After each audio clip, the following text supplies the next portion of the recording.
Bible പഴയ നിയമത്തിൽ നിന്നുള്ള വായന. സുഭാഷിതങ്ങൾ 14 അധ്യായം മുതൽ. ജ്ഞാനം വീട് പണിയുന്നു, ഭോഷ്ഠത്വം സ്വന്തം കൈകൊണ്ട് അത് ഇടിച്ചു നിരത്തുന്നു. സത്യസന്ധൻ കർത്താവിനെ ഭയപ്പെടുന്നു, കുടിലമാർഗി അവിടത്തെ നിന്ദിക്കുന്നു.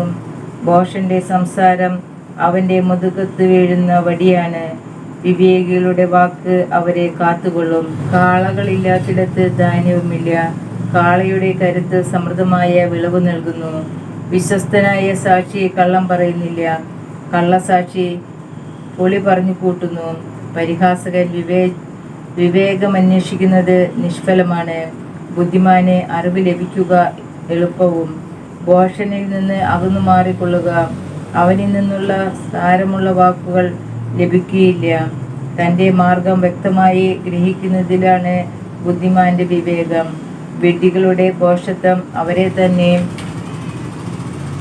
കബളിപ്പിക്കുന്നു. ദുഷ്ടരെ ദൈവം വെറുക്കുന്നു, സത്യസന്ധർ അനുഗ്രഹം പ്രാപിക്കുന്നു. ഹൃദയത്തിൻ്റെ ദുഃഖം അതിന് മാത്രമേ അറിഞ്ഞുകൂടൂ, അതിൻ്റെ സന്തോഷത്തിലും അന്യർക്ക് പങ്കില്ല. ദുഷ്ടരുടെ ഭവനം നശിപ്പിക്കപ്പെടും, സത്യസന്ധരുടെ കൂടാരം പുഷ്ടി പ്രാപിക്കും.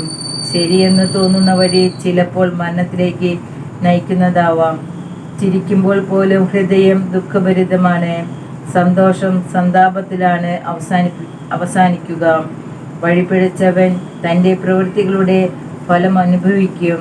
ഉത്തമനായ മനുഷ്യൻ തൻ്റെ പ്രവൃത്തികളുടെയും ശുദ്ധഗതികാരൻ എന്തും വിശ്വസിക്കുന്നു.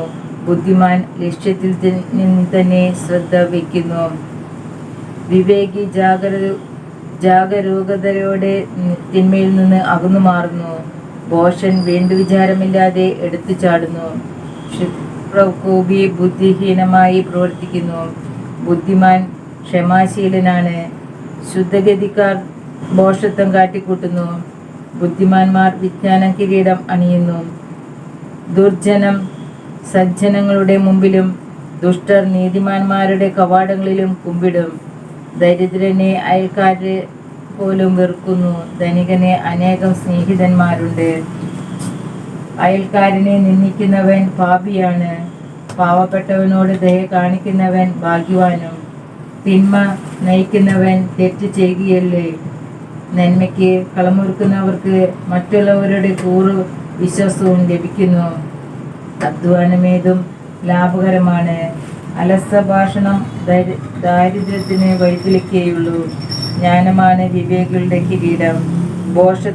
ഭോഷന്മാർക്ക് പൂമാലയും. സത്യസന്ധനായ സാക്ഷി പലരുടെയും ജീവൻ രക്ഷിക്കുന്നു. കള്ളസാക്ഷി വഞ്ചകനാണ്. ദൈവഭക്തിയാണ് ബലിഷ്ഠമായ ആശ്രയം, സന്താനങ്ങൾക്കത് അഭയസ്ഥാനമായിരിക്കുകയും ചെയ്യും.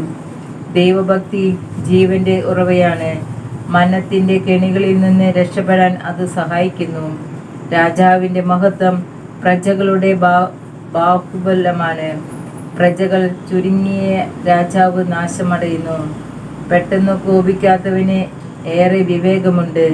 മുൻകോപി ഭോഷത്വത്തെ താലോലിക്കുന്നു. പ്രശാന്തമായ മനസ്സ് ശരീരത്തിന് ഉന്മേഷം നൽകുന്നു. അസൂയ അസ്ഥികളെ ജീർണിപ്പിക്കുന്നു. ദരിദ്രരെ ഞെരുക്കുന്നവൻ സൃഷ്ടാവിനെ നിന്ദിക്കുന്നു. പാവപ്പെട്ടവരോട് ദയ കാണിക്കുന്നവൻ അവിടത്തെ ബഹുമാനിക്കുന്നു. ദുഷ്ടർ തിന്മ ചെയ്ത് അധപതിക്കുന്നു. നീതിമാൻ സ്വന്തം നീതിനിഷ്ഠതയിൽ അഭയം കണ്ടെത്തുന്നു. ബുദ്ധിമാന്റെ മനസ്സിൽ വിവേകം കുടികൊള്ളുന്നു. ഭോഷന്മാരുടെ ഹൃദയം അതിനെ അറിയുന്നതേയില്ല. നീതി ജനതയെ ഉത്കൃഷ്ടത്തിൽ എത്തിക്കുന്നു. പാപം ഏത് ജനതയ്ക്കും അപമാനകരമത്രേ. വിവേകത്തോടെ പ്രവർത്തിക്കുന്ന സേവകൻ രാജാവിൻ്റെ പ്രീതി നേടുന്നു. ലജ്ജാവാഹകമായി പ്രവർത്തിക്കുന്നവന്റെ മേൽ അവന്റെ കോപം നിബദിക്കുന്നു. സൗമ്യമായ മറുപടി ക്രോധം ശമിപ്പിക്കുന്നു. പരുഷമായ വാക്ക് കോപം ഇളക്കിവിടുന്നു. വിവേകിയുടെ നാവ് അറിവ് വിതറുന്നു. വിഡ്ഢിയുടെ അധരങ്ങൾ ഭോഷത്വം വർഷിക്കുന്നു. കർത്താവിൻ്റെ ദൃഷ്ടികൾ എല്ലായിടത്തും പതിക്കുന്നു. ദുഷ്ടരെയും ശിഷ്ടരെയും അവിടുന്ന് ഉറ്റുനോൽക്കുന്നു. സൗമ്യന്റെ വാക്ക് ജീവന്റെ വൃക്ഷമാണ്, വികടമായ വാക്ക് മനസ്സ് പിളർക്കുന്നു. ഭോഷൻ തൻ്റെ പിതാവിൻ്റെ ഉപദേശം പുച്ഛിച്ചു തള്ളുന്നു. വിവേകി ശാസനം ആദരിക്കുന്നു. നീതിമാന്മാരുടെ ഭവനത്തിൽ ധാരാളം നിക്ഷേപങ്ങളുണ്ട്. ദുഷ്ടരുടെ ആദായം കുഴപ്പം സൃഷ്ടിക്കുന്നു. വിവേകികളുടെ അധരങ്ങൾ അറിവ് പരത്തുന്നു. ഭോഷന്മാരുടെ മനസ്സ് അങ്ങനെയല്ല. ദുഷ്ടരുടെ ബലി കർത്താവിന് വെറുപ്പാണ്. സത്യസന്ധരുടെ പ്രാർത്ഥന അവിടുത്തെ സന്തോഷിപ്പിക്കുന്നു. ദുഷ്ടരുടെ മാർഗം കർത്താവിന് വെറുപ്പാണ്. നീതിയിൽ ചരിക്കുന്നവരെയും അവിടുന്ന് സ്നേഹിക്കുന്നു. നേർവഴി വിട്ട് നടക്കുന്നവൻ കർശനമായ ശിക്ഷണത്തിന് വിധേയനാകും. ശാസനം വെറുക്കുന്നവൻ മരിക്കും. പാതാളവും അധോലോകവും കർത്താവിന് മുമ്പിൽ തുറന്നു കിടക്കുന്നു. മനുഷ്യഹൃദയങ്ങളുടെ കാര്യം പറയാനുണ്ടോ? പരിഹാസകൻ ശാസനം ഇഷ്ടപ്പെടുന്നില്ല. അവൻ ജ്ഞാനികളെ സമീപിക്കുകയുമില്ല. സന്തുഷ്ടമായ ഹൃദയം മുഖത്തെ പ്രസന്നമാക്കുന്നു. ഹൃദയവേദ ഉന്മേഷം കെടുത്തി കളയുന്നു. ബുദ്ധിമാന്റെ മനസ്സ് വിജ്ഞാനം നേടുന്നു. ഭോഷന്മാരുടെ വദനത്തിന് ആഹാരം ഭോഷത്വമാണ്. ദുഃഖിതരുടെ ദിനങ്ങൾ ക്ലേശഭൂയിഷ്ടമാണ്. സന്തുഷ്ടമായ ഹൃദയം നിരന്തരം വിരുന്ന് ആസ്വദിക്കുന്നു. വലിയ സമ്പത്തും അതോടടുത്തുള്ള അനർത്ഥങ്ങളുമായി കഴിയുന്നതിനേക്കാൾ മെച്ചം ദൈവഭക്തിയോടെ അല്പം കൊണ്ട് കഴിയുന്നതാണ്. സ്നേഹപൂർവ്വം വിളമ്പുന്ന സസ്യാഹാരമാണ് വെറുപ്പോടെ വിളമ്പുന്ന കാളയിറച്ചിയേക്കാൾ മെച്ചം. മുൻകോപി കലഹം ഇടൽക്കി വിടുന്നു. ക്ഷമാശീലൻ അത് ശമിപ്പിക്കുന്നു. അലസന്റെ മാർഗം മുൾപടർപ്പുകളാൽ ആവൃതമാണ്. സ്ഥിരോത്സാഹിയുടെ വഴി നിരപ്പായ രാജവീതി അത്രേ. വിവേകിയായ പുത്രൻ പിതാവിനെ സന്തോഷിപ്പിക്കുന്നു. ഭോഷൻ അമ്മയെ നിന്ദിക്കുന്നു. ബുദ്ധിഹീനൻ ഭോഷത്തിന് ആനന്ദിക്കുന്നു. ബുദ്ധിമാൻ നേർവഴിക്ക് നടക്കുന്നു. സതുപദേശമില്ലെങ്കിൽ പദ്ധതികൾ പാളിപ്പോകും. വേണ്ടത്ര ഉപദേഷ്ടാക്കളുള്ളപ്പോൾ അവ വിജയിക്കുന്നു. ഉചിതമായി മറുപടി പറയുക ഒരുവന് ആഹ്ലാദകരമത്രേ.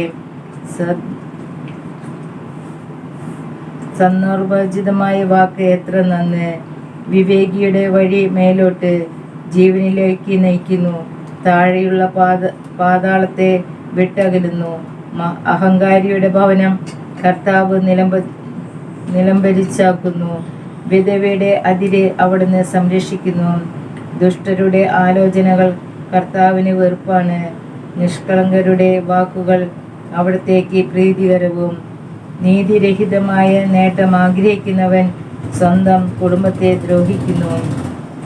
കൈക്കൂലി വെറുക്കുന്നവൻ ഏറെ നാൾ ജീവിക്കും. നീതിമാന്മാർ ആലോചിച്ച് ഉത്തരം കൊടുക്കുന്നു. ദുഷ്ടരുടെ അധരങ്ങൾ ദുഷ്ടത വമിക്കുന്നു. കർത്താവ് ദുഷ്ടരിൽ നിന്ന് അകന്നിരിക്കുന്നു. നീതിമാന്മാരുടെ പ്രാർത്ഥന ചെവിക്കൊള്ളുന്നു. തിളങ്ങുന്ന കണ്ണ് ഹൃദയത്തെ സന്തോഷിപ്പിക്കുന്നു. സദ്വാർത്ത ശരീരത്തെ ഉത്തേജിപ്പിക്കുന്നു. ഉത്തമയായ ഉപദേശം ആദരിക്കുന്നവന് വിവേകികളോടുകൂടെ സ്ഥാനം ലഭിക്കും. പ്രബോധനം അവഗണിക്കുന്നവൻ തന്നെ തന്നെ ദ്രോഹിക്കുന്നു. ശാസനം അനുസരിക്കുന്നവൻ അറിവ് നേടുന്നു. ദൈവഭക്തി ജ്ഞാനത്തിലുള്ള പരിശീലനമാണ്.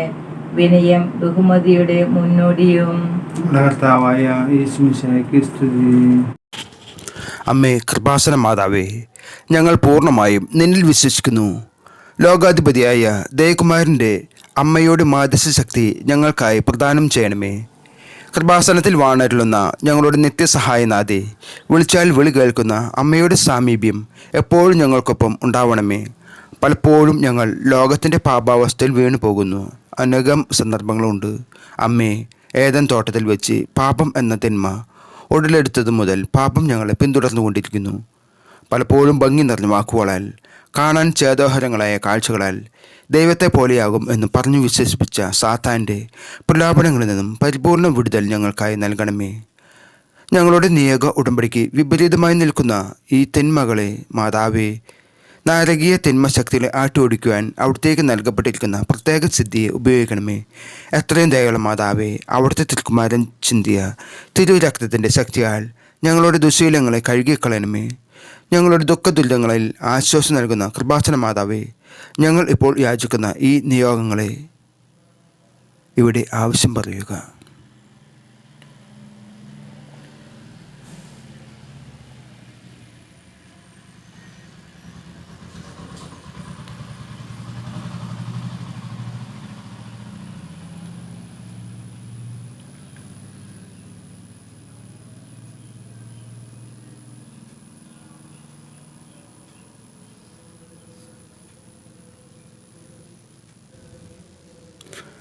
അവിടുത്തെ തിരുക്കുമാരിൽ നിന്നും വാങ്ങിത്തരണമേ.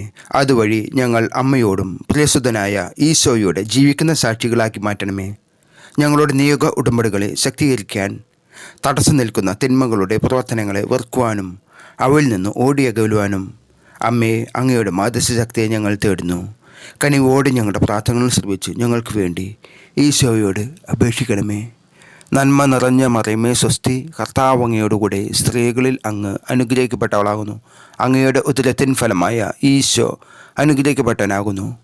പരിശുദ്ധ മറിയമേ തമ്പുരാൻ്റെ അമ്മേ, പാപികളായ ഞങ്ങൾക്ക് വേണ്ടി ഇപ്പോഴും ഞങ്ങളുടെ മരണസമയത്തും തമ്പുരാനോട് അപേക്ഷിച്ചോളണമേ. ആമേൻ.